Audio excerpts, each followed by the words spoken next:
me conocen, a los que no me conocen, yo soy Alejandrina Luarte, directora de Mentores por Chile, que es de la Fundación For Innovación, y hoy día, junto a la Fundación Generación Empresarial, nos unimos para hacer este webinar, así que creemos que es súper importante conocer de estos temas, así que ojalá que sea súper interesante para ustedes también. Eh, Contarles que Foro Innovación lleva ya casi 20 años. Nosotros somos una fundación que apoya el emprendimiento y la innovación a través de diversas iniciativas, actividades que hacemos y a través de sus principales programas, que hoy día son el Premio Nacional de Innovación, ABONI, ¿ya? Que ya lleva hartos años y muy reconocido nacionalmente, y también la Red de Mentores por Chile, que también tenemos más de 700 mentores y apoyamos al emprendedor a través de mentorías personalizadas y a través de diversos proyectos. Estamos también con un índice que estamos haciendo hace 2 años, un índice que mide la actitud innovadora y emprendedora de los chilenos, y también estamos con servicios de directorios por Chile, que son consejos consultivos para los emprendedores y para las startups. Así que con hartas cosas, así que feliz de que puedan conocernos por innovación.cl, se meten a la página y ahí están todos los programas. Bueno, vamos, mientras se están sumando, como les decía, nosotros estamos haciendo este webinar con la Fundación Generación Empresarial, que es FGE, y aquí tengo una amiga que va a hablar y se va a presentar un ratito, va a contarnos un poco de qué se trata esta fundación. Francisca Martín. Gracias, Alejandrina. Bueno, muy contenta de poder hacer esta actividad en conjunto. Yo trabajé en Foro de Innovación, así que llevo en la sangre el tema del emprendimiento y la innovación. Y por lo tanto, desde FGE, que somos una fundación que tiene por objetivo y propósito poder ayudar a las organizaciones a tener integridad en acción. O sea, no solamente se necesita tener buenas intenciones, sino cómo lo aplicamos dentro de nuestras organizaciones y cómo generamos mejores buenas prácticas. ¿Cómo lo hacemos? A través de distintas iniciativas de alto impacto que apoyan a través de un trabajo mancomunado entre la fundación y otras también con trabajo colaborativo para lograr realmente poder integrar estas buenas prácticas dentro de las distintas empresas y otro tipo de organizaciones. Actualmente nosotros trabajamos con más de 60 empresas que justamente les damos apoyo desde, bueno, hacemos dilemas, o sea, juegos de dilemas éticos, los ayudamos justamente con un barómetro de la integridad que se puede medir cualquier organización, que es súper interesante porque te ayuda a mirar cómo está en lo implícito tu organización, o sea, lo que tú no, lo que se respira básicamente, y lo explícito, qué es lo que tiene, cómo has ido avanzando en el tema de integridad. Y por otro lado, tenemos, por ejemplo, más de 300 canales de denuncia que tienen un carácter preventivo. Muchas veces se siente como que esto fuera muy, muy alejado de la realidad, pero ataja muchos problemas que pueden tener las organizaciones desde su minuto. Y lo más relevante es todo nuestro lado de formación. Tenemos muchas actividades como este tipo, pero dijimos, bueno, ¿cómo bajamos, cómo hacemos que esta información pueda llegar no solamente a las empresas con las que trabajamos, sino apoyar a distintas pymes en este camino? Así que ojalá que sigamos haciendo otro tipo de actividades para que podamos apoyarlo, tal como es de importancia para nosotros todo nuestro nuestro pilar de valor social. Eso. Ya, súper. Gracias, Fran. Vamos a sacarnos una foto antes de partir, así que si los que puedan prender la cámara sería ideal para poder sacar la foto y registrar este momento. A ver, súper. A ver, 1, 2, 3. Si me ayudan alguien más sacando fotos, también ideal. Vamos a sacar otra.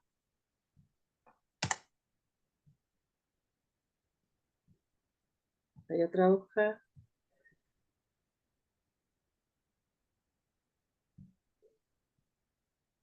Ya. Súper.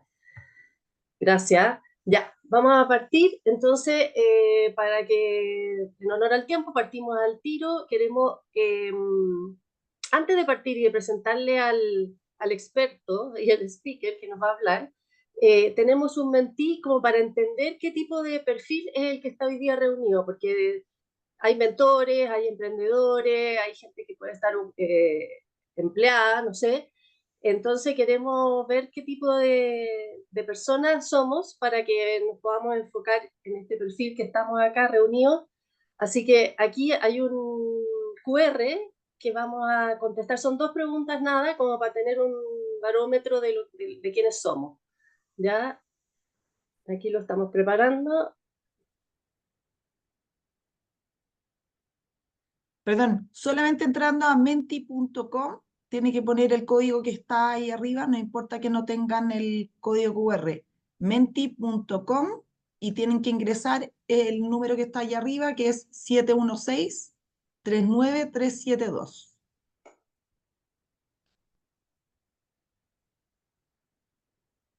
Ahí lo pusieron en el chat. Ujú.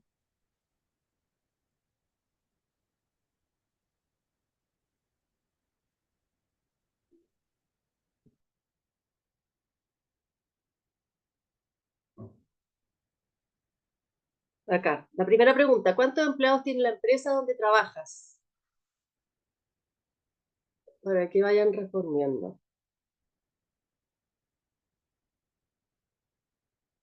Menos de 10, entre 10 y 30 y más de 30. Ahí tienen que ver. Menos de 10, entre 10 y 30 y más de 30.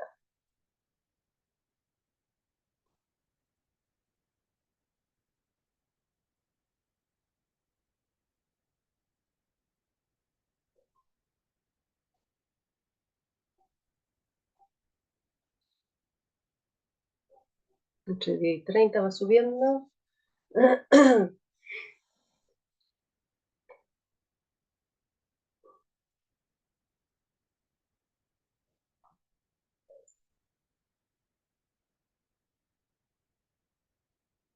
Ya, y la siguiente pregunta,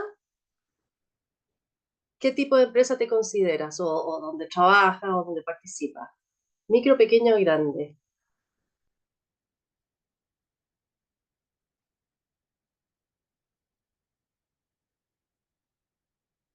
Ahí Sebastián está viendo todo.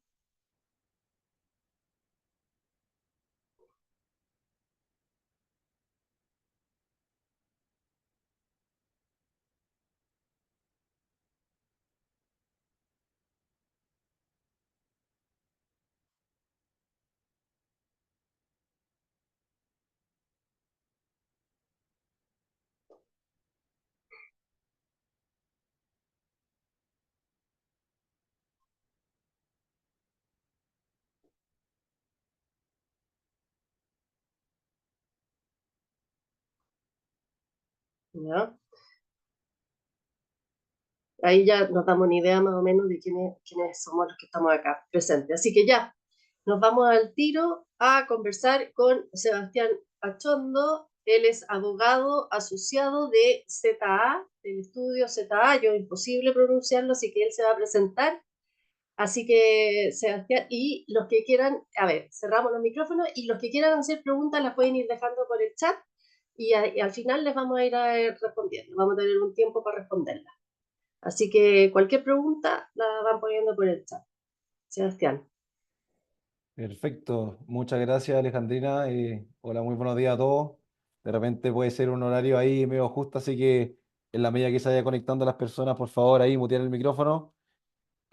Vamos a tener sección de preguntas al final, así que cualquier inquietud, como dijo Alejandrina, ir levantándola en el chat y para que podamos ir al final de la conversación, pues resolver cualquier inquietud que haya quedando. Me parece que esta instancia es bastante buena, bastante positiva, porque al final, y es importante lo que dijo Francisco en un principio, la idea es traspasar un mensaje de que uno tiene la noción de que tal vez esta ley de delito económico, y también el término confuso, porque ley de delito económico, que modifica la ley de responsabilidad penal de la persona jurídica, vincularía solo a grandes empresas. O sea, uno habla de modelos de prevención de delitos, uno pensaría que vendrían siendo sistemas complejos de control, de monitoreo, pero al final el mensaje y la misma ley dice que un modelo efectivamente implementado va a depender mucho del giro de la empresa, del tamaño de la empresa, de los recursos que esta cuenta. Entonces, al final es importante dar el mensaje de que más allá de que la empresa sea grande, mediana, pequeña, pyme, tenga 5 trabajadores, tenga 10 o tenga 30 o 200, al final lo importante y el mensaje de esta ley es que se tenga un modelo de prevención de delitos, pero el mensaje es de acuerdo a su giro, a su tamaño, a sus recursos, etcétera. Entonces, no hay que asustarse con el concepto de modelo de prevención de delito porque al principio podría sonar un poquito robusto y un poquito, no sé, costoso, por así decirlo, pero al final el mensaje es que las empresas tienen que tener mecanismos, que tal vez ya los tienen y no los tienen identificados como tales, que prevengan ciertos delitos económicos que al final es lo que busca esta ley y los modelos de prevención de delitos efectivos. Entonces, ese es el mensaje y un buen disclaimer para partir la presentación.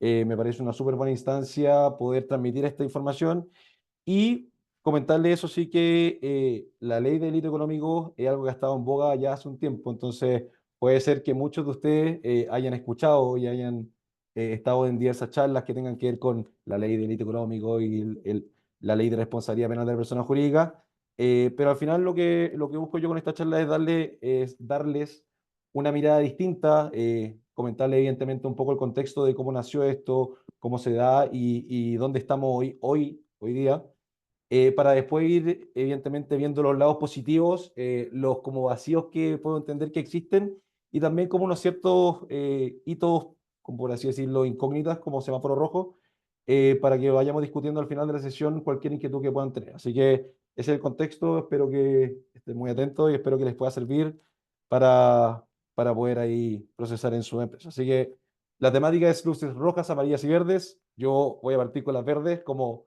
signo positivo, pero antes voy a comentarle un poco de cuál es el camino del compliance en Chile y el viaje evolutivo que ha tenido la ley 20.393 desde sus inicios hasta hoy.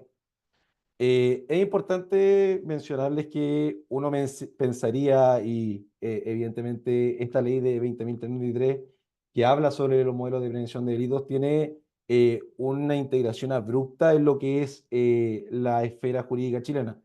Porque uno pensaría románticamente que una ley se discute, está años siendo analizada y al final pasa por una serie de análisis que hace un poco tomar la decisión de, ok, vamos con esta ley y pongámosla en nuestro sistema jurídico.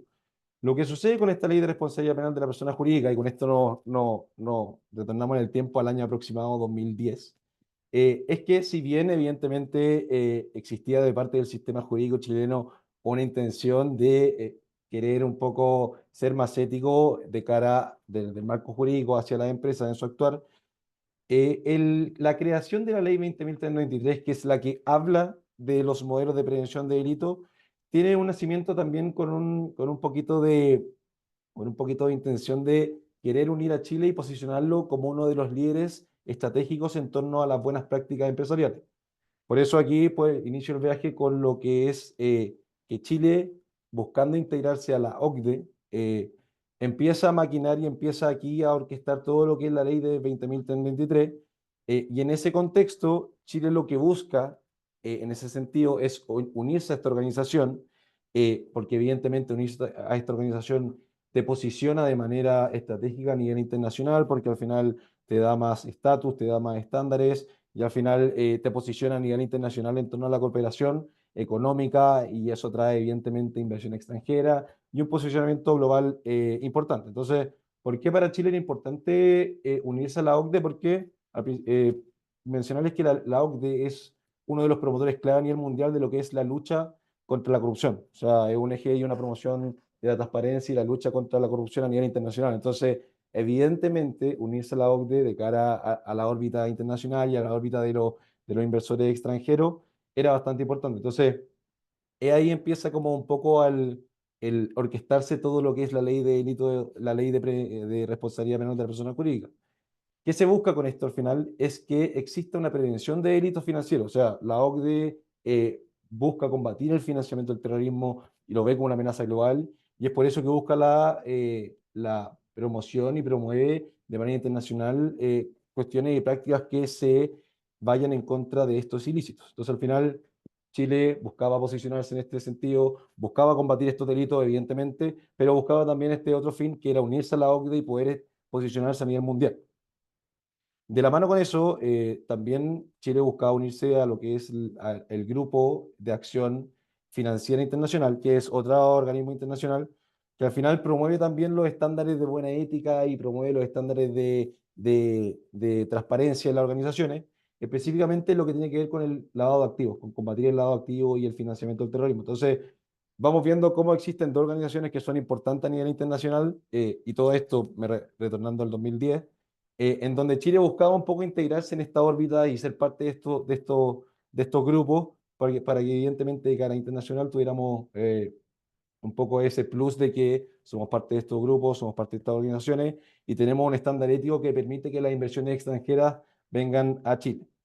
En ese sentido, lo que sucedió fue que se creó esta ley de 20.093, que es la ley de responsabilidad penal de la persona jurídica, y lo que hace fue instaurar todo lo que es el modelo de prevención de delitos y considerar lo que son los delitos económicos. Entonces, al final, se crea una ley, por así decirlo, de manera apresurada, una ley con bastantes baches, pero que al final la finalidad era bastante noble. O sea, por un lado buscaba combatir y transparentar todo lo que ocurría dentro de un marco de la ética y la transparencia, y por otro, sin duda alguna, provocaba que hubiera de cara al mundo y de cara a la órbita internacional una mayor transparencia que sin duda alguna iba a repercutir en lo que era el aparataje económico chileno. Entonces, al final, esta ley nace de manera apresurada, con un fin de unirnos a estas organizaciones internacionales que de todas maneras iban a contribuir la confianza y la transparencia del mercado. Ese es el contexto de la ley 20.393. ¿Qué sucede? Que la ley de delitos económicos, que es la que entró en vigencia para las personas jurídicas hace un par de meses, nace en un contexto similar. ¿Por qué? Porque la ley 20.393, como les comenté, es bastante genérica, es bastante básica. Entonces, la ley entendía un modelo de prevención de delitos, que lo que estaba ahí bastante genérico, y las empresas lo empezaron a adoptar, pero lamentablemente empezaron a existir casos eh, dentro de las empresas chilenas que iban un poco transgrediendo lo que la normativa buscaba. Sin ir más lejos, habían empresas que tenían modelos de prevención de delitos y que estaban certificados como lo exigía la ley, pero igual cometían los delitos. Entonces al final se empezaron a, primero de la mano con, evidentemente, ciertos casos emblemáticos previo a esta ley de delitos económicos y el descontento social que existió de la mano con el estallido social, surge la necesidad de crear y reformar esta ley de responsabilidad penal de la persona jurídica. Y es ahí donde nace esta figura de la ley de delitos económicos, y es ahí donde se vincula con la ley de responsabilidad penal de la persona jurídica, en el sentido de que esta ley de delitos económicos busca reformar, y es lo que hace, reforma significativamente lo que es la ley de responsabilidad penal de la persona jurídica. Pero lo curioso es que nace en el mismo contexto de, ok, hagamos esto porque hay un descontento, están sucediendo casos, veamos cómo podemos solucionar de manera rápida y efectiva esto. Entonces, crear esta ley de delitos económicos que lo que hace es cambiar significativamente la ley de responsabilidad penal de la persona jurídica. Para darle un contexto y no aburrirlos con este detalle básico de lo que es la ley, antes la ley consideraba 25 delitos estándares dentro de la responsabilidad penal de la persona jurídica. Ahora esta nueva ley integra alrededor de 250 delitos. Entonces, al final, el ámbito de responsabilidad a los que se ven envueltos las empresas eh, aumentó significativamente, y otra cosa bastante llamativa que hace es aumentar el ámbito de responsabilidad en el sentido de quién puede ser responsable de una empresa. Entonces, para efecto, por ejemplo, de la grande empresa, una persona que está recién empezando dentro de una organización, ni siquiera tiene que ser los altos ejecutivos, podrían hacer responsable a la empresa, y para efectos de una pequeña empresa, cualquier persona que se integre dentro de la órbita, e incluso un proveedor en ciertos casos, podría ser responsable. Entonces, esos fueron grandes cambios que hizo la ley y lo integró a esta ley de responsabilidad penal de personas jurídicas, cambios que entraron en vigencia el 1 de septiembre de este año. Entonces, está bastante fresquita. Es bastante reciente, entonces en verdad ha estado en boga de muchos y hace un tiempo. Lo llamativo de esto es que también surgió en un contexto apresurado, se hizo de manera un poco rápida, se trató de rigurosidad total, o sea, pasamos de 25 a 250 hitos, entonces podemos ver en ese afán un poco de, pasamos de un extremo al otro, ahora aumentamos significativamente la actividad punitiva, y eso por un lado hace y puede contraer un efecto contradictorio en el sentido de la inversión, por ejemplo, porque un poco aumentar los estándares de qué es un delito y qué puede hacer responsable a la empresa, sin duda alguna puede inhibir y puede un poco hacer pensar dos veces a las personas antes de, primero, querer traer una inversión al país y segundo, articular ciertas acciones que podrían hacer, evidentemente, dentro de un marco regulado. Entonces, ese es el contexto de la ley, eso es donde estamos hoy día. La ley está en vigencia desde el 1 de septiembre para efectos de la ley de responsabilidad penal de la persona jurídica y trae cambios significativos que, sin duda alguna, vienen, para bien o para bien en el sentido de que viene sin duda alguna a ser más riguroso y a hacer los estándares del compliance mucho más altos y efectivos, pero por otro también pasamos de tener un estándar bastante bajo, básico, a complejizar sin duda alguna esta legislación que para empresas de distinto tamaño, empresas de distinto giro y personal, puede significar sin duda alguna un desafío importante. Entonces, en base a ese contexto, quería comentarles un poco cuáles son las luces verdes, y es por eso los semáforos, como en torno a algo positivo. ¿Qué viene positivo con esta ley? Porque evidentemente, como les comenté, es una ley imperfecta, pero no todo es malo. O sea, evidentemente vienen cosas positivas con esta evolución y estructuración. Primero que todo, creo que lo más importante es una explosión en la demanda de profesionales de compliance. O sea, el hecho de que esto entre en boga, que exista una modificación sustancial y que efectivamente las empresas, tanto grandes como pequeñas, tengan tal vez que idear y estructurar ciertos aparatajes dentro de las organizaciones para poder combatir esta nueva ley, que al final, como les comenté, amplía significativamente lo que es considerado un delito económico. Significativamente tuvo un boom en lo que es el compliance en Chile. O sea, antes no sé si era muy común escuchar de oficiales de cumplimiento, analistas de cumplimiento, compliance officer, etcétera, conceptos que tal vez la ley incorporaba, pero no eran tan reconocidos. Ahora, sin duda alguna, yo creo que más de alguno dentro de este webinar ha escuchado o está al tanto, y por eso estamos incluso en esta reunión, de que existe el compliance, ahora está en la boca de todos y es por eso que eso previene una mayor demanda de profesionales. Entonces, significativamente eso es algo positivo porque al final la gente empieza a instrumentalizarse en lo que es el compliance, empieza a conocer lo que es el compliance y las oportunidades empiezan a florecer.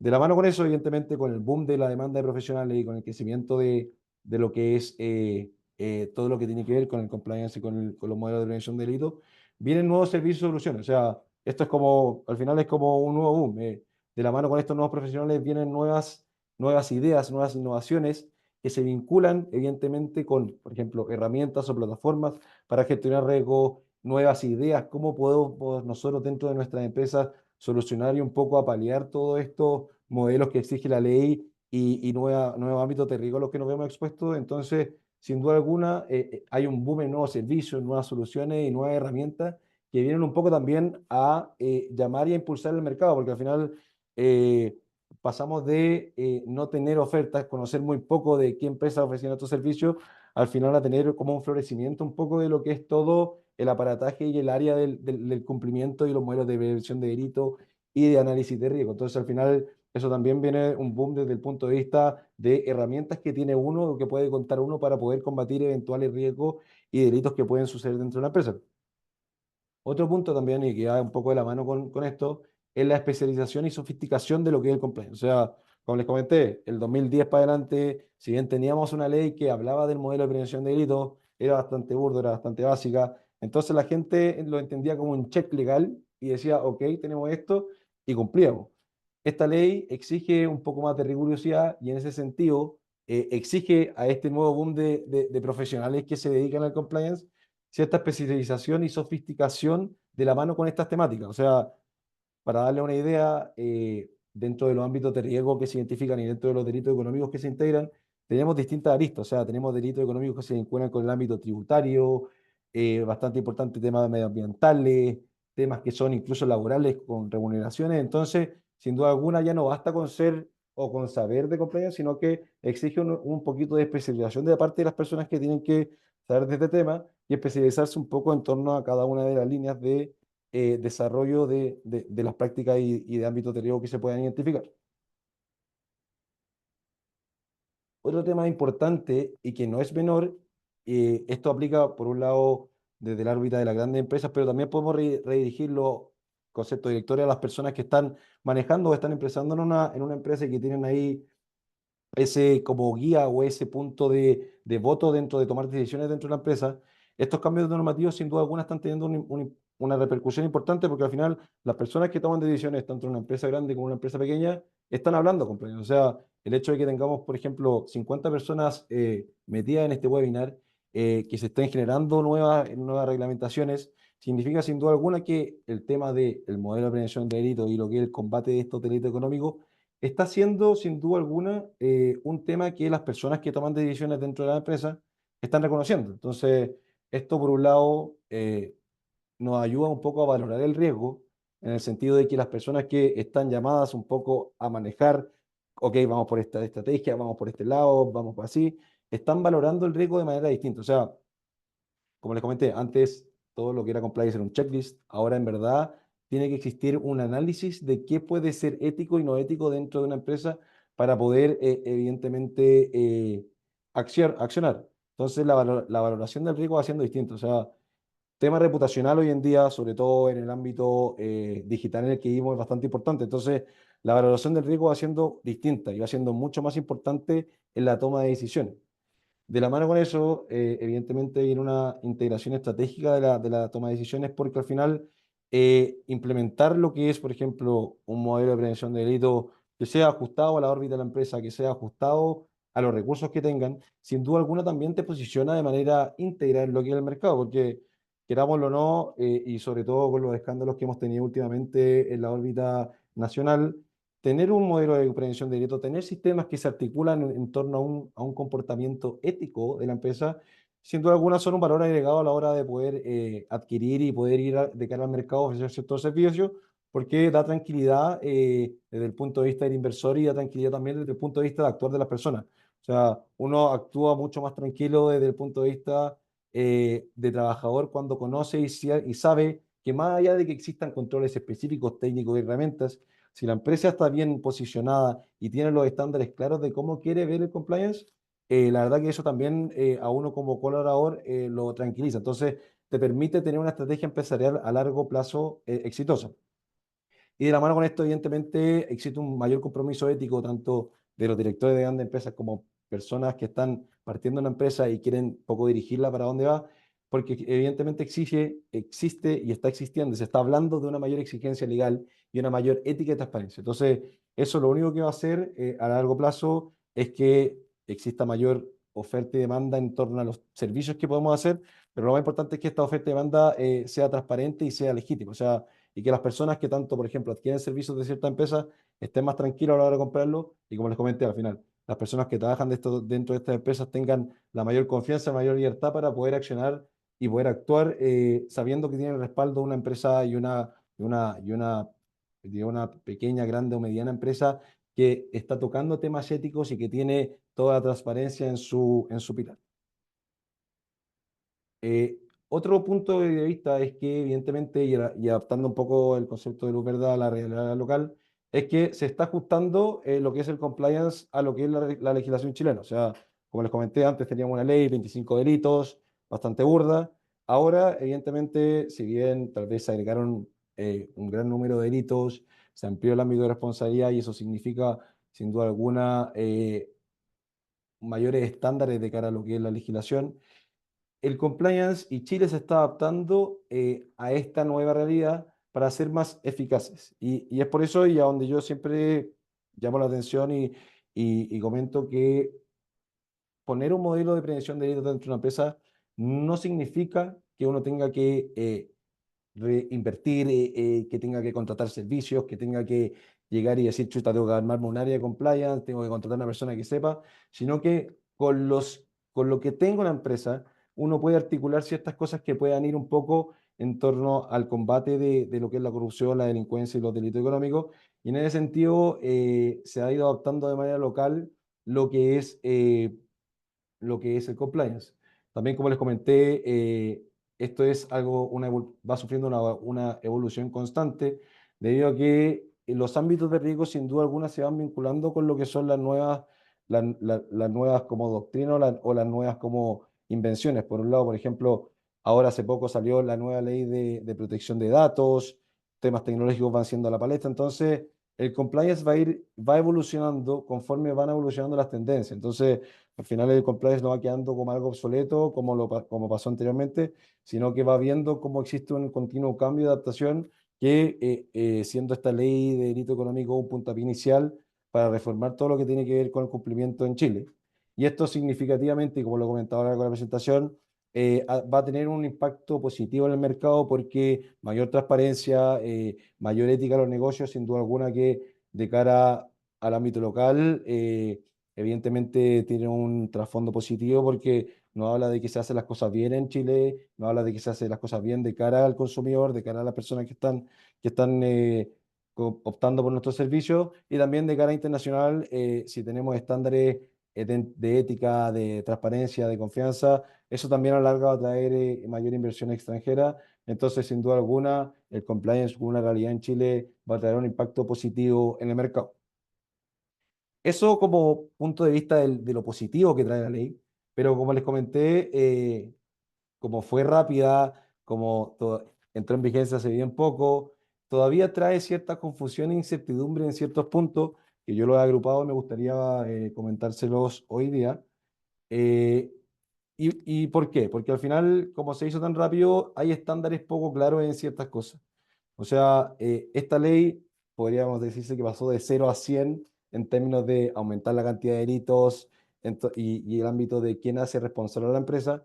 Entonces eso, sin duda alguna, presenta un desafío mayor no solo para empresas grandes, sino para empresas pequeñas que tal vez no cuentan con los recursos necesarios. Entonces, existe cierta incertidumbre de implementación, en el sentido de que no hay estándares claros, por ejemplo, de qué se entiende un modelo efectivamente implementado. La ley, por ejemplo, antes hablaba de un encargado de prevención de delitos, ahora habla de sujeto o sujetos responsables.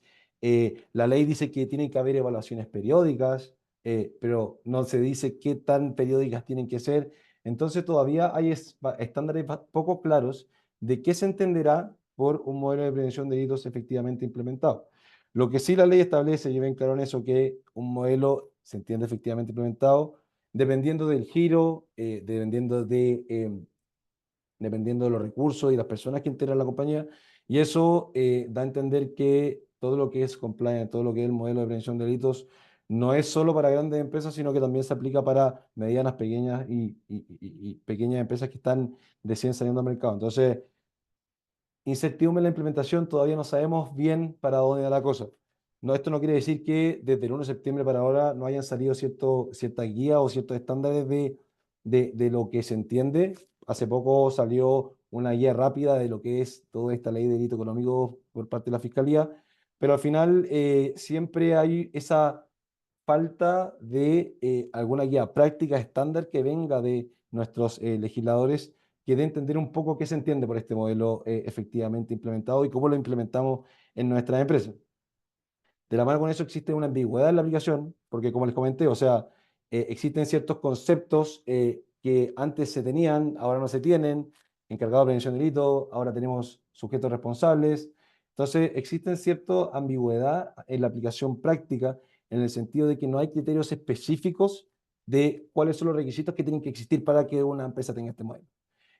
También pasa que tal vez existen ciertos casos límites, o sea, tenemos, no sé, po, la circunstancia de que la empresa no se cuenta con 5 trabajadores, será necesario, no será necesario, la ley no establece nada, entonces existe cierta ambigüedad en la aplicación y también la ambigüedad de cómo esta ley interactúa con los demás cuerpos legales, o sea, comentarle un poco de tecnicismo, los delitos económicos son delitos especiales y que lo que hacen no es crear nuevos delitos de la nada. O sea, los delitos económicos son delitos que comete cualquier persona natural, son delitos que recoge esta ley y lo hace especial. Entonces, ¿cómo interactúa con estas normas y cómo, por ejemplo, bajamos lo que son los delitos medioambientales a empresas? También viene siendo un desafío. Y otro estándar poco claro y una luz amarilla que a mi parecer es el tema de la consistencia en la implementación. al haber, por ejemplo, estándares poco claros, existe ambigüedad en cierta aplicación, te da un poco, va a haber y hace un poco que exista una desigualdad competitiva en el sentido de que, como no hay estándares, como nadie sabe bien qué hacer, una empresa puede interpretar una cosa de qué se entiende por efectivamente implementado y otra puede interpretar una cuestión totalmente distinta. Entonces, eso a la larga va a existir va a provocar que exista una desigualdad competitiva, porque, por ejemplo, empresas que tienen mayor recursos van a decir, blindémoslos completamente, hagamos 200 políticas, tengamos 20 personas responsables, y por otro lado, las empresas que tienen menos recursos no van a tener esa herramienta. Entonces, existe esa desigualdad competitiva que lo da un poco esa falta de estándar y ambigüedad que habla la ley. También un poco habla de esa ineficacia, o sea, ¿qué se entenderá por efectivamente implementado? O sea, tener 20 políticas, no tener ninguna. Al final, eso va a ser ineficaz sin duda alguna lo que es el aparataje del modelo y sin duda eso va a implementar y va a conllevar a un riesgo de sanciones importante en el sentido de que al no haber consistencia, no haber estándares claros, existe un riesgo de sanción porque yo interpreté la ley de esta manera, porque yo interpreté lo que es un modelo efectivamente implementado, incluso de buena fe, puede provocar que exista un riesgo de sanciones que estos estándares poco claros pueden conllevar. ¿Cómo se solucionaría esto un poco? Evidentemente, sacando guías, sacando material, existiendo una mayor colaboración desde el punto de vista público, en el sentido de que exista una guía clara de qué se entenderá como efectivamente implementado, qué se entenderá por políticas, sujetos responsables, que si bien, como les comento, se han ido sacando cosas que van en torno a esa especificación, porque la ley es bastante nueva, todavía faltan estándares claros de cómo debe continuarse. También y un poco de la mano con este boom de especialistas de compliance, esto sin duda alguna tiene un punto de vista bueno y un punto de vista no tan bueno. O sea, el hecho de que exista una proliferación de lo que es la gente que se dedica a compliance trae el punto positivo de que existe una oferta sin duda alguna significativa de las personas que ofrecen servicios dedicados a lo que es el compliance, la ley, etcétera. Pero sin duda alguna, el hecho de que esto haya salido y florecido de una manera tan abrupta significa que el campo y la especialidad de cada persona puede ir variando. Entonces, la rápida expansión de esto provoca que personas tal vez que sin tanto conocimiento en derecho, ética, gestión de riesgos, que también se vincula con todo esto, se involucren en el compliance y venga un poco a ser parte de esta competencia que al final, querámoslo o no, va a ir en torno a hacer una alerta en torno a, ok, hay un montón de personas que se dedican al compliance, pero también vamos a tener esa discrepancia vamos a tener que saber identificar efectivamente qué tipo de persona queremos que nos asesore, qué tipo de persona queremos que nos ayude un poco ir identificando en la medida que requeramos estos servicios una asesoría en torno a los que son el tema de compliance y la ley. Aparte de eso, un poco como lo comenté anteriormente, va a existir una variabilidad en la implementación y eso significa que, por ejemplo, una persona va a entender que un modelo de prevención efectivamente implementado es esto, otra persona va a entender que un delito económico es esto otro, entonces al final va a haber una variabilidad de implementación y eso va, por un lado, y va de la mano con lo que comenté anteriormente, a conllevar en que existan, por ejemplo, sanciones distintas, personas que implementen cosas distintas, no habiendo un estándar lineal que nos ayude a tener lo mínimo que tiene que existir para entenderse como implementado y estar de acuerdo a la ley. Entonces, para mí, claramente hay desafíos importantes en lo que es estándares, sobre todo para que esté una guía clara de lo que se entiende, establecer estándares de calidad mínimos, promover la forma especializada, son cosas que uno puede ir viendo y evidentemente a lo largo, en torno a que se vaya desarrollando este tema de compliance y la ley, va a ir evolucionando. Me parece llamativo que el hecho de que, si bien esta ley entró en vigencia el 1 de septiembre, ya se venía discutiendo mucho de esto de manera anterior, entonces que no existan estos estándares claros, sin duda alguna es un punto y un foco llamativo a tener alerta a la hora de querer un poco profundizar en nuestros temas éticos de transparencia y de compliance en nuestra empresa. Por otro lado, también, como comenté, tenemos la luz verde, que es como el aspecto positivo, lo nuevo que se viene, el boom. Tenemos lo amarillo, que es como alerta, cuidado, precaución. Y quise también comentarles las luces rojas como desafío y nuevas oportunidades y cosas que en verdad llaman la atención per se. O sea, para mí, sin duda alguna, existe un vacío, y esto como una luz roja, un vacío en la regulación de compliance importante, que un poco se liga a lo que es estándares poco claros. Existe una falta de identidad nacional en torno a lo que es el compliance y cómo aplicarlo en Chile. O sea, como lo dice ahí la slide, existe una carencia de uniformidad en cómo entendemos cómo es el marco regulatorio del compliance en Chile. Entonces, eso sin duda alguna da paso a diversas interpretaciones y eso a la larga va a ser contraproducente porque vamos a tener distintas formas de llevar el compliance que no es lo que se busca. También vamos a tener dificultades en implementar todo esto en nuestras empresas porque podemos tener una corriente A como podemos tener una corriente Z. Entonces, no tener estándares claros, sin duda alguna, es un llamado de atención a lo que es todo el aparataje. Y también de la mano con eso existe una desigualdad competitiva, porque al no tener criterios uniformes, sin duda alguna las empresas que tengan más recursos van a invertir mucho más en esto, a la larga tal vez se vean más protegidas y porque le van a chuntar, o sea, de 200 políticas tal vez o 200 procesos que hagan, van a verse blindadas y eso es sin duda alguna la falta de uniformidad, la falta de la desigualdad competitiva que puede generar este mercado, sin duda alguna, es un llamado de atención, es una luz roja a mi parecer, y esta carencia de uniformidad un poco es un llamado de atención que tenemos que ir viendo y la legislación va a tener que ir viendo a lo largo y cómo vaya evolucionando esta nueva ley. Lo otro también es que existe una fragmentación normativa en el sentido de que si bien esta ley de delitos económicos intentó de agrupar una gran cantidad de actividades como ámbito riesgoso, el hecho de que exista, que un delito económico sea considerado, por ejemplo, algo medioambiental, también tributario, también de recursos humanos, también temas de proveedores, sin duda alguna hace que exista una fragmentación normativa importante. Entonces, identificar los riesgos que le pegan a una empresa es bastante complejo y viene siendo un desafío importante. Entonces, a mi parecer también existe un llamado de atención en torno a lo que es esta fragmentación, que si bien tiene un punto de vista positivo de que se intenta ampliar lo que se entendería como algo poco ético, algo poco transparente, sin duda alguna viene siendo un desafío bastante importante en torno a lo regulatorio, en torno a las organizaciones, porque eh, vendría provocando una incertidumbre de, ¿ok? ¿Qué nos aplicará a nosotros en torno a estos nuevos delitos? Ya hay 250 delitos que son considerados económicos. ¿Cómo logramos identificar nosotros cuáles nos pegan, cuáles nos pegan? Entonces, sin duda alguna, eso viene siendo también un llamado de atención, algo bastante importante a tener en consideración a la hora de querer investigar y un poco identificar los riesgos que podrían pegarle a mi industria, a mi empresa, a mi compañía. Entonces, estos vacíos en la regulación, sin duda alguna, son un red flag que son bastante importantes y es importante tenerlo en consideración.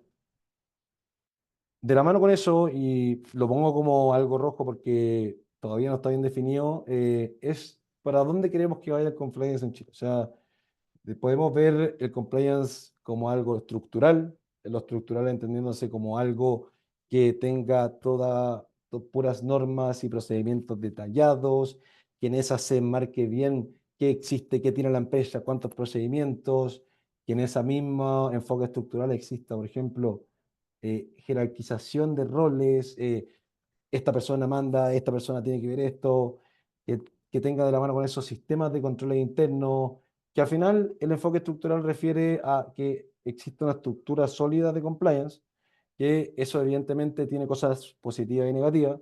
Por un lado, un poco no tienes tanta incertidumbre de qué está haciendo la empresa para combatir un poco lo que son las cosas poco éticas y poco transparentes, lo que sin duda alguna facilita el cumplimiento de todo lo que es el modelo de prevención, por ejemplo.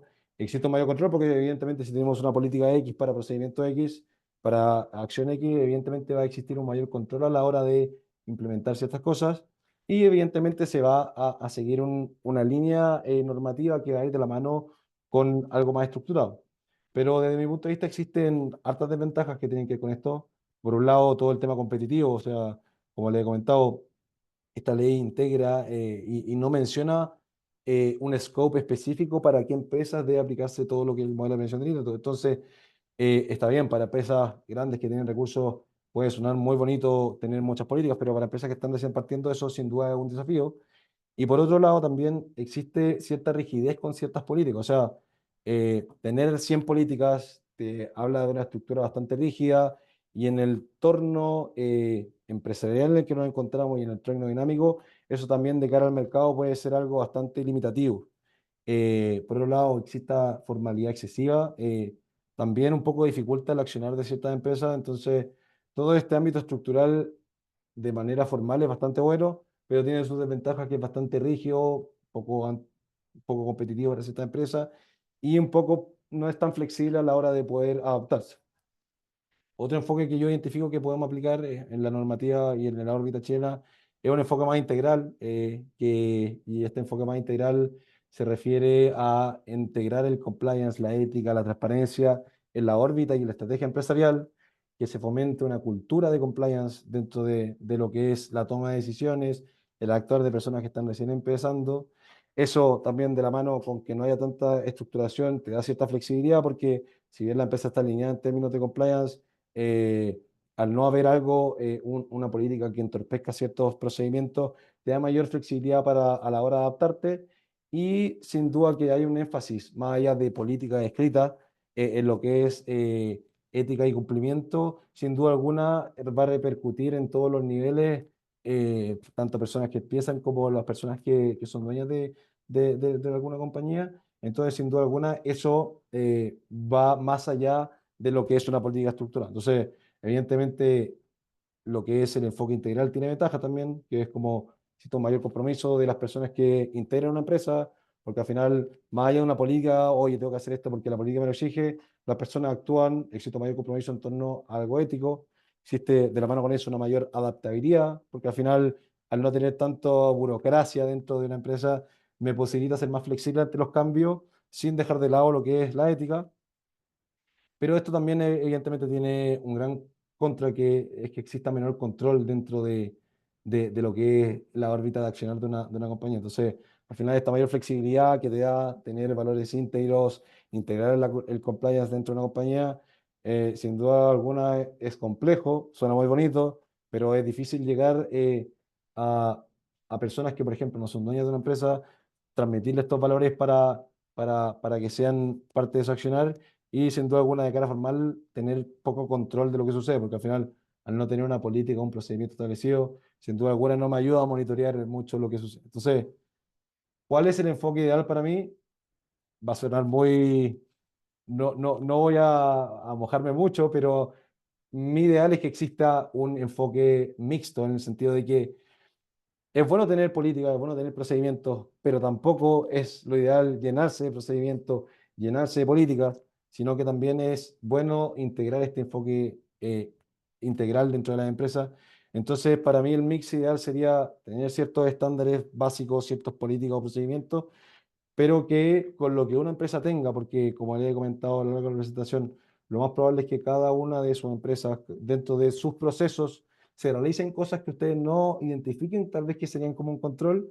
Entonces, de la mano con eso, ir un poco estructurando todo, formalizar ciertas cosas, pero también integrar este enfoque más flexible que permita, desde un punto de vista de cumplimiento, ir adaptándose a las nuevas tendencias que vengan, porque ahora es la tecnología, uno no sabe lo que puede venir mañana, y desde el lado competitivo también te permite esa mayor flexibilidad para poder adaptarte a los nuevos ámbitos empresariales que también son importantes de cara a eh, generar un poco la producción que se busca con esta compañía. Entonces, eso es como en torno al enfoque del compliance y qué sería mejor de nuestra órbita.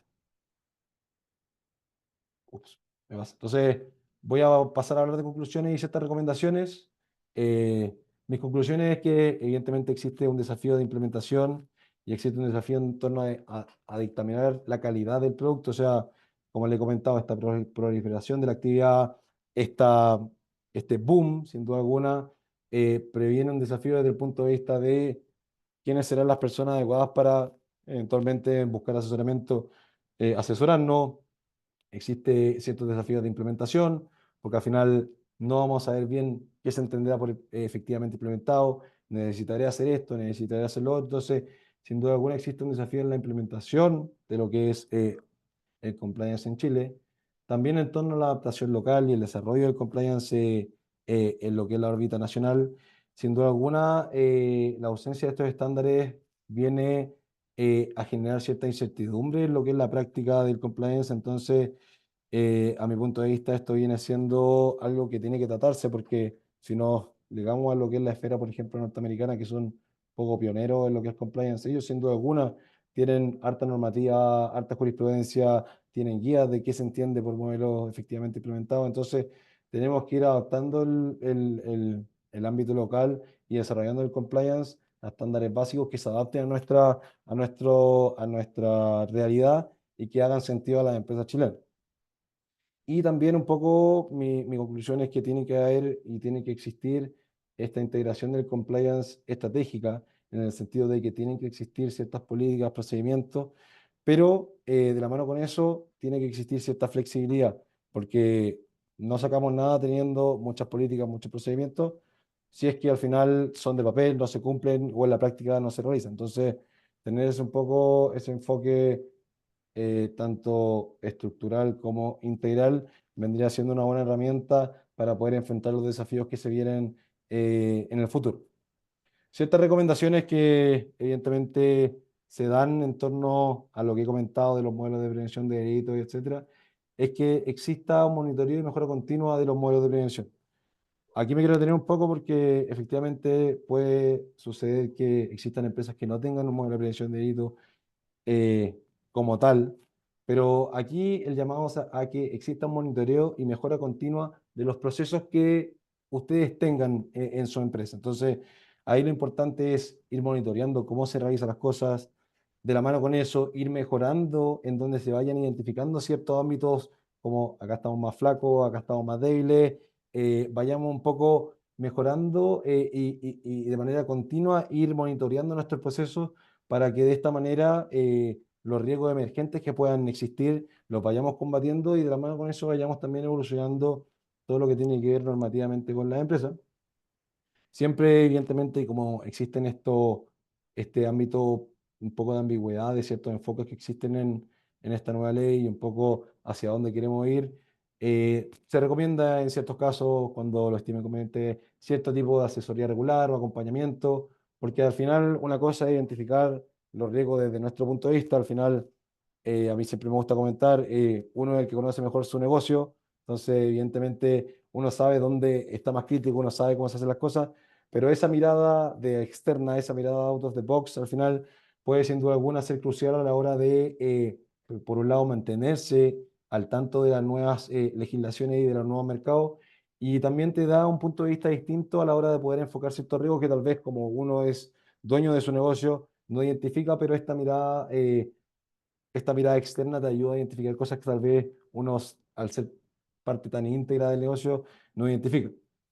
Y también otra recomendación, y esto es lo más importante y más transversal, es que se fortalezca la cultura corporativa. O sea, más allá de que exista un modelo de prevención de delito efectivo, de que existan políticas, de que existan procedimientos, lo importante es asegurarnos de que la empresa, la compañía, nuestro negocio, tenga altos estándares de ética, altos estándares de transparencia, que eso podamos transmitírselo a las personas que trabajan con nosotros, porque de esta manera vamos a ir fomentando una cultura ética, una cultura transparente, y eso a largo plazo va a ser mucho más sostenible que tener 10, 20, 30 políticas, tener un sistema estructurado que al final va a ir, si bien un poco a cumplir el check legal de cara al fortalecimiento de la empresa y de tener algo a largo plazo sostenible, va a ser mucho más efectivo fortalecer la cultura dentro de nuestra empresa, fortalecer nuestra cultura de transparencia y ética, y eso a largo plazo, como les comenté en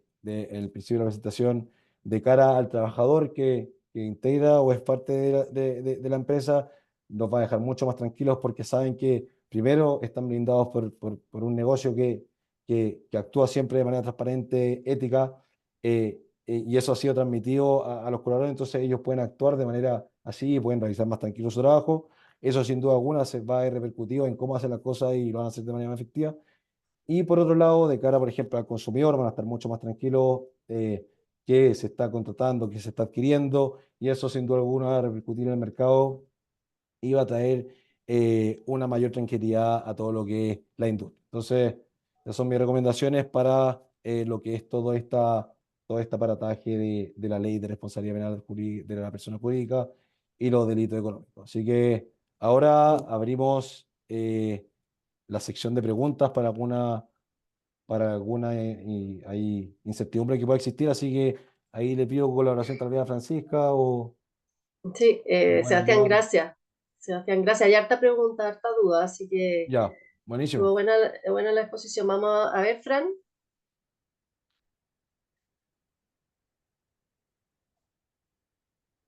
No sé, Fran. Perdón. No, Ya. ahí tenía el micrófono apagado. Agradecerle obviamente a Sebastián, poner énfasis en el fondo que este puede ser un freno para el trabajo que ustedes tengan con grandes empresas. Por eso es nuestra preocupación desde FG a Z y justamente por Red de Mentores por Chile. Entonces, la idea un poco, Sebastián, es que podamos concretar en el fondo, como poder decirles ciertas cosas que son muy relevantes, o sea, en qué poner foco, entendiendo que esto sí puede ser una ventaja competitiva entre las pymes que quieren trabajar con grandes empresas, Ujú, entendiendo que las grandes empresas se tienen que hacer responsables de lo que hagan sus proveedores que tienen que ver justamente con el core del negocio. ujú, Entonces, por entiendo. eso es tan clave todo lo que se está comentando ahora. Entonces, una de las primeras preguntas, y que de hecho tiene mucha relación con las que están haciendo dentro del chat, si tuviéramos que ponerle prioridad a las cosas que tengan que hacer para generar este ambiente de cumplimiento dentro de sus empresas y que pueda ser una especie de los dos focos que se generan. Primero, que sea un atenuante ante la ley para cualquier problema que tenga dentro de la empresa y Ujú. también de cara a ser proveedor de una gran empresa, cómo le puede ayudar a tener más puntos como empresa para No, te poder entiendo. trabajar con esa gran empresa. Te entiendo. Mira, al final lo importante yo diría que de cara a este scope que buscamos es primero identificar el giro en el que nos movemos. O sea, es distinto ser una empresa que se dedica, por ejemplo, a la confección de alimentos, tema de agricultura, a ser una empresa que se dedique, por ejemplo, al almacenamiento de ciertas sustancias, etc. Entonces, desde mi punto de vista hay que ser súper enfático en ver bien el giro y el scope de cada una de las empresas e industrias. Entonces, eso como puntapié inicial.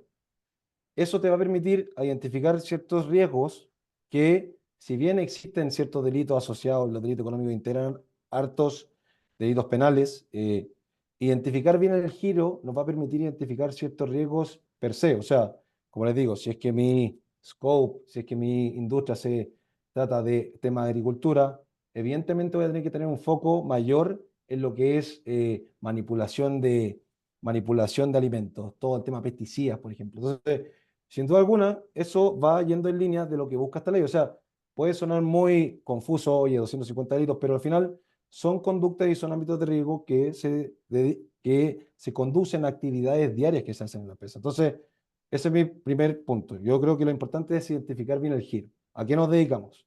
Teniendo eso identificado, más allá de, porque vi también una pregunta por ahí, más allá de cuál podría ser el puntapié inicial para poder tener un modelo, lo importante es identificar bien a qué riesgos nos vemos enfrentados como empresa en torno al giro.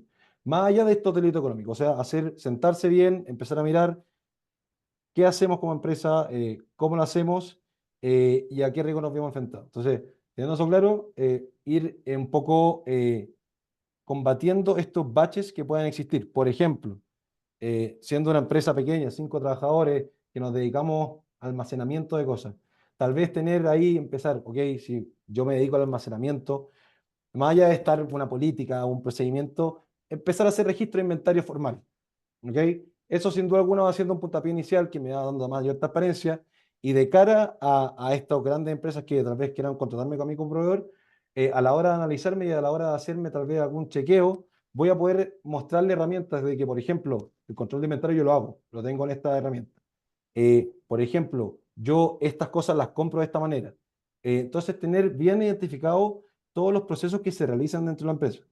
Lamentablemente, querrámoslo o no, en este sentido y en torno a cómo nos adherimos, por ejemplo, a los modelos de prevención de delitos de las grandes compañías, ahí tenemos un poco una desigualdad, porque al final evidentemente uno como proveedor siempre va a tener que, o la mayoría de las veces va a tener poco ámbito de negociación en torno a, ok, uno lo hace firmar un contrato, en el contrato sale tú tienes que seguir el modelo de prevención de delitos de, por ponerte una empresa, Juanito Pérez S.A., y al final hay un poco, lo que se fija en esta gran empresa es que más allá de que tengan políticas, procedimientos, etcétera, es que tengan bien identificado su riesgo y con que tengan bien identificado su riesgo, actúen y sus procesos sean en torno a hacerlo lo más transparente posible. Entonces, por eso yo decía, y primero identificar bien el giro. En torno al giro, identificar qué actividad hacemos para complementar el giro. Y de la mano con eso, tener los controles lo más transparentes posibles, trazables, para que de esta manera, cuando queramos ser proveedores de cara a una empresa grande, tengamos todo de manera transparente. Oye, ¿cómo hacen esto? Así lo hacemos. ¿Cómo hacen esto otro? Así lo hacemos. Entonces, al final eso va a dejar mucho más tranquilo a esta empresa que los quiere contratar como proveedor y también a ustedes porque van teniendo registro de cómo se hacen las cosas dentro de su empresa. Una de las preguntas que llega a través del chat es si considera adecuado tener como guía el estándar internacional de la ISO 37301 de gestión del sistema de compliance que incluye procedimiento para cumplir una ley. Perfecto, mira, como les digo, o sea, en Chile los estándares todavía no están bien definidos. O sea, incluso el mismo Ministerio Público ha dicho que todavía no tiene las capacidades ni la tecnología tal vez para un poco perseguir todo este tipo de delitos. Entonces, desde el ámbito nacional, yo les diría que se queden tranquilos en el corto plazo, en el sentido de que si están empezando a interiorizarse en el compliance, están asistiendo a estas charlas y están tratando en la manera de lo posible de hacer sus procesos lo más transparente posible, quédense tranquilos con eso. Si esa ISO en particular, y yo te diría que es efectiva, y más allá de esa ISO en particular, cualquier cosa que tenga que ver con cualquier cosa que venga del ámbito internacional, específicamente, por ejemplo, Estados Unidos, que el mismo Departamento de Justicia tiene guías de cómo, por ejemplo, implementar un modelo de prevención efectivo, van siendo estándares que sin duda alguna, de cara nacional, van a ser estándares que superan la media. O sea, como les digo, todavía no tenemos un foco claro de cómo se lleva el compliance en Chile. Entonces, esa ISO que 37001 creo que he mencionado, sin duda alguna viene siendo un parámetro importante, pero no solo esa, sino que la normativa estadounidense, la normativa europea. Entonces, cualquier cosa que hable que nos lleve años en compliance va a ser efectiva, puede ser implementada, porque como les digo, en el ámbito local todavía ni siquiera hay claridad de cómo se va a investigar esto. O sea, sin ir más lejos, recién hace poco, no quiero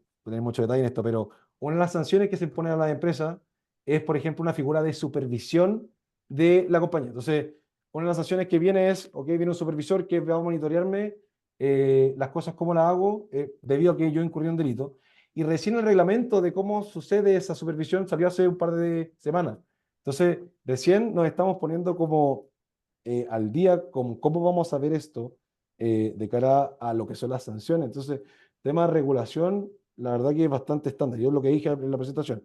Entonces, todo lo que tenga que ver con ISO de implementación de identificación de riesgos, todos los manuales de identificación de riesgos que provengan de Estados Unidos, de la órbita europea, son efectivos y son una buena guía para poder implementar esas prácticas en nuestras empresas. Sí, de todas maneras. Ya, hay otra pregunta. ¿Existe un modelo básico para apoyarse con orientación de implementación en pymes? Mira, como te he comentado en la presentación, no existe, y ese es el problema, no existe un enfoque claro de qué se entiende un modelo de prevención de delito. O sea, la ley habla de que un modelo es efectivo en la medida del giro, precio, como lo comenté al principio. Entonces, no es que exista un modelo que provenga del estándar chino de qué se entiende por un modelo de prevención de delitos efectivo. Como mencioné en la pregunta anterior, sí existen estándares internacionales que nos hablan de qué podría tener un modelo de prevención de delitos efectivo. Entonces, así como propiamente tal, no.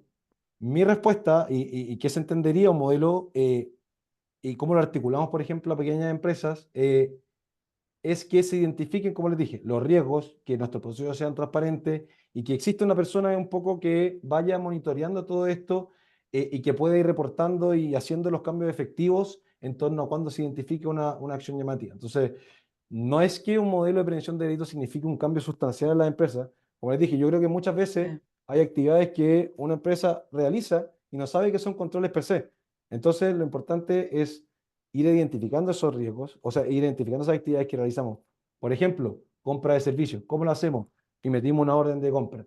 Esa orden de compra ya vendría siendo una trazabilidad de cómo hacer una cosa. Entonces, al final uno realiza cosas y eso lo importante es integrarlo, identificarlo y con eso ir formando una cultura ética y estableciendo procedimientos y estándares que transparenten cómo se hacen las cosas. Y ese es el fondo del asunto. Entonces, de manera local, no existe como que se entiende como un modelo de prevención de delitos efectivos, pero nos tendríamos que ir al ámbito estadounidense, que son los pioneros básicamente en torno a todo lo que es la prevención de delitos y el ámbito de riesgo, y ahí nos podemos tener una buena idea de qué se entendería. E incluso en esta guía de Estados Unidos del Departamento de Justicia, te hacen preguntas, ¿tienes esto, esto? Entonces, pero como te digo, eso es para una cultura estadounidense que lleva años, no lleva años en compliance. Entonces, al final, son parámetros, son cosas que tenemos que mirar, pero aquí en el ámbito local no hay nada establecido. Ahí podríamos ayudar entonces, Sebastián, a hacer un taller práctico de Efectivamente. cómo hacer tu matriz de riesgo. Efectivamente, Eh, efectivamente. sí, lo has comentado, pero igual hago la pregunta porque tal vez Sí, aquí eh, dicen, ¿quién o qué institución fiscaliza el cumplimiento de esta normativa? ¿O ya, solo por perfecto. denuncia? Sí. Es una muy buena pregunta. O sea, como te digo, todavía no está bien definido cómo se investiga esto. Pero una de las cosas que sí es importante recalcar en esta ley es que se exijan que a nosotros no nos gusta, a mí en lo personal no me gusta mucho este concepto, pero que existan canales de denuncia. Los canales de denuncia, evidentemente, como dice la palabra, dan llamados de atención a cómo se realizan las cosas. O sea, yo establezco una denuncia entre una empresa. Entonces, al primer punto de vista, evidentemente van a existir con ciertas denuncias, porque, como te digo, el Ministerio Público no tiene los recursos necesarios, ni las facultades, ni el tiempo para ir, ok, hay un cronograma, te voy a investigar este día, van a haber investigaciones sorpresas, nadie sabe. Entonces, ¿cómo tenemos ahora cómo se van a empezar a perseguir estas cosas?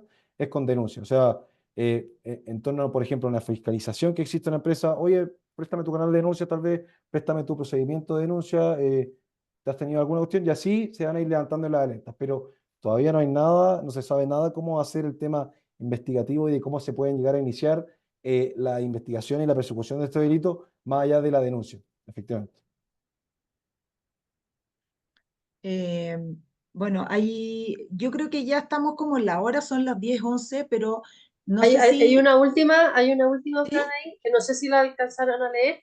¿Hay ¿Cuál? algún aspecto o delito que puede impactarnos como emprendedores, empresas pequeñas, micro o pequeñas, Ah, no la vi. y que no sea tan claro que es un delito económico?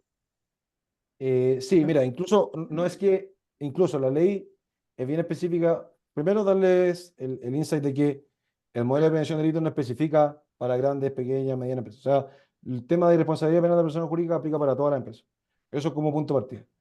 La ley de delitos económicos, y esto ya es ser muy tecnicista, pero sí da ciertas disposiciones en donde hace que existan delitos económicos que no sean aplicables para estas empresas.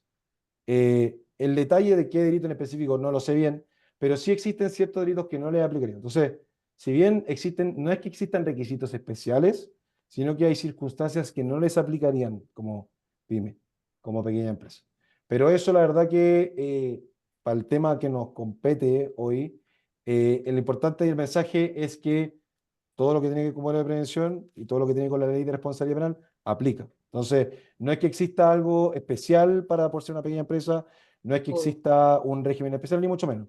Lo que sí, la ley dice, y si quieren buscarlo, es su artículo 4 de la ley de responsabilidad penal de la persona jurídica, que te habla un poco del modelo de prevención, es que se entiende por efectivamente implementado dependiendo de su giro, tamaño. Entonces, da un poco esa distinción de que no es que existe una guía de qué es, sino que se entenderá efectivamente implementado en base a su giro, tamaño, etc. Entonces, eso es mi respuesta en torno a si es que existe Ujú. como un estatuto de expresión.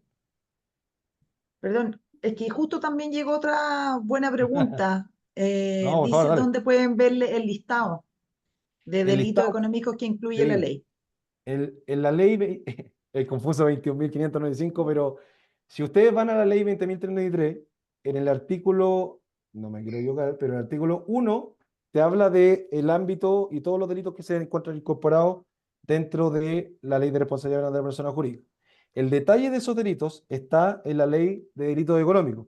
que es la ley 21.595. Entonces, lo que tienen que hacer ustedes es ir a la ley 20.033, ir al artículo 1, decir, sale, ahí estos son los delitos aplicables, categoría número 1, 2, 3, 4 de la ley de delito económico.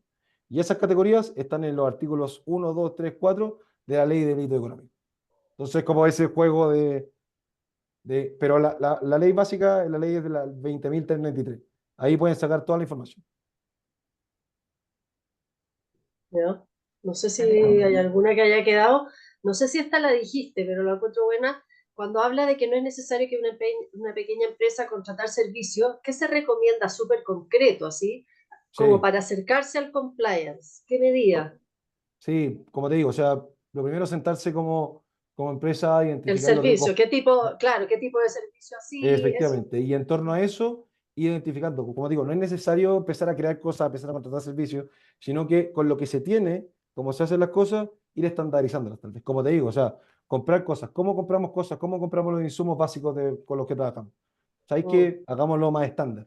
Hagamos un inventario, cosas por el estilo. Es importante ir estandarizando cosas, pero que no signifique un mayor gasto para la empresa. Si al final entendemos que son empresas y así también lo entendió la ley, o sea, la ley te habla de que debe en torno al tamaño. Entonces, la primera práctica, como te digo, es identificar bien tu giro, cuáles son tus actividades diarias, donde tú identificas que incluso una noción básica como de cuestión de que cualquier persona puede identificar, ¿qué me hace más ruido? Y en torno a eso, ir estructurando, ser más transparente, hacer un inventario, un Excel. Y ahí un poco ir formalizando cosas que tal vez se hacen dentro de la compañía, dentro de la empresa, pero es transparentarla y hacerla más formal. Eso es como un buen puntapié inicial de todas maneras. claro, igual es como bien interpretativa, o sea, a lo que uno piensa, ¿cachai? Como que no hay Sí, pues, algo como, como bien efectivamente. concreto, como medida así como Ef- esto sí, esto no. Efectivamente, efectivamente. Bueno, y otra recomendación que les puedo dar es que la Fiscalía sacó hace un par de días una guía rápida de lo que es esta nueva ley. Entonces también podrían recurrir, tiene como 100 páginas, es una guía rápida donde pasa un poco sobre los delitos y te comenta un poco sobre estos modelos de prevención. Entonces tal vez sería bueno que la puedan ir a chequear y es una buena lectura para un poco ir también interiorizándose en todos esos temas. Se llama Ley Guía Rápida de la Ley 21.595, que es por la Fiscalía. Entonces, también eso les puede servir. Y la ley en sí, la Ley 20.393, tampoco es tan larga. Entonces, leerla tampoco no hace daño. Sobre todo el artículo 4 de la Ley 20.393 es lo que te habla del modelo de prevención. Entonces, ahí van a poder sacar una buena idea de qué es lo que se exige. Ujú.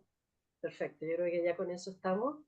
Ojalá que haya sido de su interés, que hayamos todos aprendido un poquito. Eh, Les queremos agradecer haber estado este ratito y se me olvidó hacer una encuesta de satisfacción, así que les vamos a mandar, porfa, contéstenme 2 preguntas después cuando les mande un mail a los que asistieron, solamente para saber si les gusta este tipo de webinar o hacemos otros temas. Así que, así que para que estén atentos a mi correo. Y agradecerle a Sebastián mucho su tiempo, súper No, nada. entretenido y como que yo creo que todo nos quedó bastante más claro de lo engorroso que es el tema, te digo, Sí, sí, sí. por lo menos para mí. Así que agradecerle a todos los que se sumaron, mentores, emprendedores, gente que está conectada. Así que muchas gracias y que tengan buen día. Chao, chao, que estén bien. Gracias. Chao, gracias a todos. Ah, va a estar grabada, va a quedar grabada. Sí.